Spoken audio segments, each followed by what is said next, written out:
For set 1, day 1, phase 2, Michael is going to demonstrate the deadlift. And in this case, he is going to use our handy dandy grocery bag in order to complete the motion. Notice how the weight is between his feet. Notice how he pushes all the way up to the top position and keeping his back in a straight position, straight alignment. Same thing here. Now notice how he keeps his legs in the same alignment as he drives all the way up through his hips, keeping his back straight the entire time, resuming to the same spot. Of course, you could make this lighter if it's too challenging, or make it heavier if it's too easy. For the second exercise in set 1, Michael's going to demonstrate a curl up with arms overhead, reaching to the ceiling. This exercise will be the same whether you're doing the weighted or unweighted versions. Notice how Michael rolls himself up so far that his shoulder blades and just the beginning of his mid-back comes off the ground. In order to make it easier, he's going to cross his arms rather than reaching up towards the ceiling. Notice that how he unravels on the way back down, similar to how he goes up. And finally, to make it more challenging, what he's going to do is first, he's going to make it slower on the descent compared to the ascent. Of course, you could also hold an object in your hands, which then would make you heavier and then make it more challenging. For set 2, day 1 of the no equipment variation of our workout, Michael is going to do a horizontal hold. This is to replace the horizontal chop from the workout for day 1. All he's trying to do is take that Cobra lanyard and rip it off of his squat rack that he's securely connected it to. Instead of this, you can use a lolly column in your house, or like what Michael has behind him to the right. And you can use a belt rather than a Cobra lanyard if that's what you have. You could also stick something in the door, or use something that is sturdy enough for you to pull on that isn't going to break. The important thing is that Michael's pulling straight away from the squat rack and not pushing up or down on this. To make it more easy, just don't hold as long. To make it harder, hold longer. Next, Michael is going to perform a lateral lunge. Watch as he reaches his foot out, keeping his knee aligned with his foot, and then essentially does a full squat just on his right leg. Notice that the depth and tempo remains the same as it would if his feet were even. Notice how he steps in a straight line, keeping himself symmetrical to where he started. Notice how his back stayed in a neutral position. If that's too challenging, he's just going to widen his feet, and now rather than step, shift his weight onto that one side, driving back up. Again, going into that full squat variation. Obviously, you could remove the weight if this was still too challenging. Again, look how he sits back, keeps his lower back straight using abdominals, and then keeping himself in a neutral alignment otherwise. To make it harder, of course, you can increase the weight or go back to stepping if you were doing the static version. Of course, for the home variation, he simply could take his handy-dandy grocery bag, fill it with some objects, and now he's going to repeat that same motion that he had been doing, but now using the grocery bag as his weight. So here, Michael's patterning has changed a little bit in that now he goes left hand, left foot, right hand, right foot, rather than you would alternate arms and legs if you did this going forwards. So notice how his back is staying level. We could put a book on his low back and it wouldn't fall off. Notice how his knees stay at the same height the entire time. If this is too challenging for you, you're going to stay in the same place, come up into a bear crawl, stay in position.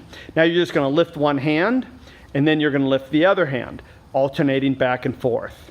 A little more challenging would be lifting a leg rather than an arm. And then of course, you could alternate arm and legs, working the two together in order to prepare yourself back for that more challenging motion. If this is too easy, or you can resume actual motion, or if the motion itself was too easy, of course you could then just go a greater distance or put something on your back. The last exercise in set 2, day 1, Phase 2 is the sit-up. So here Michael has his arms crossed and his feet anchored. What he's gonna do is he's gonna curl all the way up. Notice how every inch of his back touches the ground, both on the way back down and then also on the way up. He's not hinging off of his mid-back. He's also not pulling up just from his shoulders. He's really pulling his rib cage down towards his groin and then rolling himself the rest of the way up. If this is too challenging, you're gonna walk yourself up using your hands, and then you're gonna cross, and then now just slow, slow, slow, control the descent. If this is too easy, you're gonna come up normal, and then to make it more challenging, you're gonna make the descent much slower, just like Michael's doing. Of course, you could always hold a weight across your chest. For set 3 of day 1, what we call the finisher, Michael's gonna first do the burpee. So here he goes to a plank, a push-up, a squat, and a jump. Plank, push-up, squat, jump. He's gonna repeat that, incorporating sound movement mechanics and principles through each movement. Really the key to the burpee is to get your feet up underneath you whenever you get ready to come up. Of course, to make this easier, just slow down and then start separating out the components there. Then get your feet underneath you, then come up. Or eliminate the jump portion. Or technically, you could turn this into what we would call a squat thruster by not actually doing the push-up, just going down into the plank. To make this harder, of course, you could increase the tempo, or you can have a weight vest on or some kind of implement like that. For the second exercise in set 3, day 1, Michael is going to hold a plank. Here you see him starting in the push-up plank position with his arms straight. The important components are how he's keeping his back straight and he's actively pushing his glutes down towards the ground to hold himself in this even position. If that is not your preferred position, of course you could do what is more typically thought of as a plank, being down on your forearms. Here Michael is once again trying to maintain that same position. If this is too challenging, either of these variations, you can go to an elevated surface. Now that your hands are higher than your feet, it more distributes the pressure towards your feet and allows you to stay more even and keep this position longer. If it's too easy, you could then go down to the floor and or change the variation as we've done in other videos and as Michael is showing here.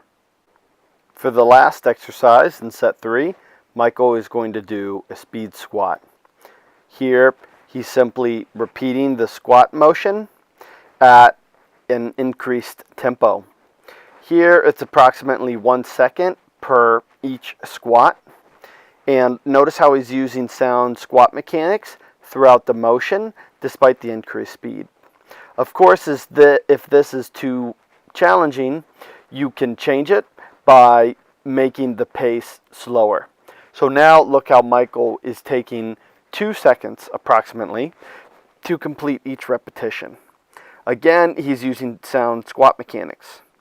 Also, if this is too easy, you can then just increase the speed. Now he's trying to complete 1 repetition in less than 1 second.